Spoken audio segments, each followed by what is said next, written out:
सरकारी रुग्णालयाचे ते पांढरे शुभ्र वॉर्ड, जिथे अनेकांना जीवदान मिळतं. पण त्याच वॉर्डमध्ये जेव्हा पैशांच्या लालसेपोटी एका निष्पाप तरुणाचा बळी जातो, तेव्हा काय होतं?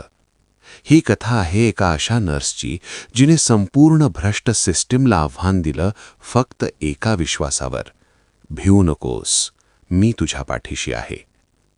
भक्ती पुण्यातील एका मोठ्या सरकारी रुग्णालयातली हेड नर्स. तिचं आयुष्य म्हणजे रुग्णसेवा हीच ईश्वर सेवा.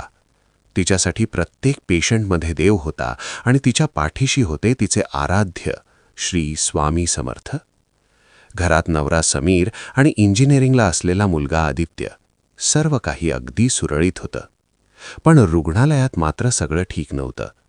डॉक्टर कामत सारखे काही सिनियर डॉक्टर सरकारी पगार घेऊन ड्युटीच्या वेळेत स्वतःच्या प्रायव्हेट क्लिनिकमध्ये पैसे कमवण्यात व्यस्त असायचे आणि रुग्णांचा सर्व भार पडायचा तो नवीन अननुभवी ज्युनियर डॉक्टरांवर. भक्तीच्या मनात हा अन्याय खदखदत होता. तो शनिवारचा दिवस. अचानक एक 18 वर्षाचा मुलगा साहिल भयंकर अपघातानंतर ICUमध्ये आणला गेला. त्याची अवस्था अत्यंत नाजूक होती. माझ्या मुलाला वाचवा असा टाहो ती आई फोडत होती. भक्तीने क्षणाचाही विलंब न करता ICU तयार केला. पण इमर्जन्सी सर्जन डॉक्टर कामत तिथे नव्हते. डॉक्टर कुठे आहेत? भक्तीने विचारलं. उत्तर मिळालं, ते त्यांच्या प्रायव्हेट क्लिनिकमध्ये आहेत. डॉक्टर कामत यांना भक्तीने अनेकदा फोन लावला, पण त्यांनी फोन उचलला नाही. ज्युनियर डॉक्टरांनी शर्थीचे प्रयत्न केले, पण अनुभव कमी पडला. डॉक्टर कामत वेळेवर आले नाहीत आणि साहिलने भक्तीच्या डोळ्यांसमोर शेवटचा श्वास घेतला. एका आईचा तो आक्रोश भक्तीच्या काळजाला चिरून गेला. भक्ती सुन्न झाली. पण दुसऱ्याच क्षणी ती संतापाने पेटून उठली. तिने ठरवलं, आता गप्प बसायचं नाही. तिने थेट वरिष्ठांकडे डॉक्टर कामत यांच्या विरोधात लेखी तक्रार केली.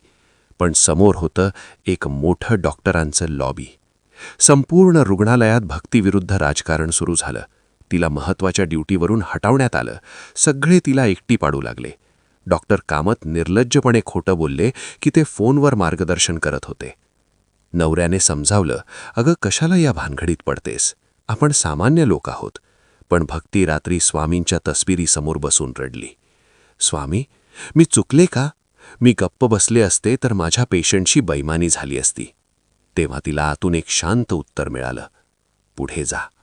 माझं नाव घे आणि पुढे जा. पुढच्या दिवसापासून भक्तीने स्वतःच पुरावे गोळा करायला सुरुवात केली. रजिस्टरमधील हजेरी, त्यावेळेचे CCTV फुटेज आणि कॉल लॉग्स. तिने एक एक धागा जोडला. भक्तीने ते सर्व पुरावे थेट राज्यस्तरीय आरोग्य विभागाकडे पाठवले. चौकशी समिती बसली आणि CCTV आणि कॉल लॉग्सने डॉक्टर कामत यांचं बिंग फोडलं.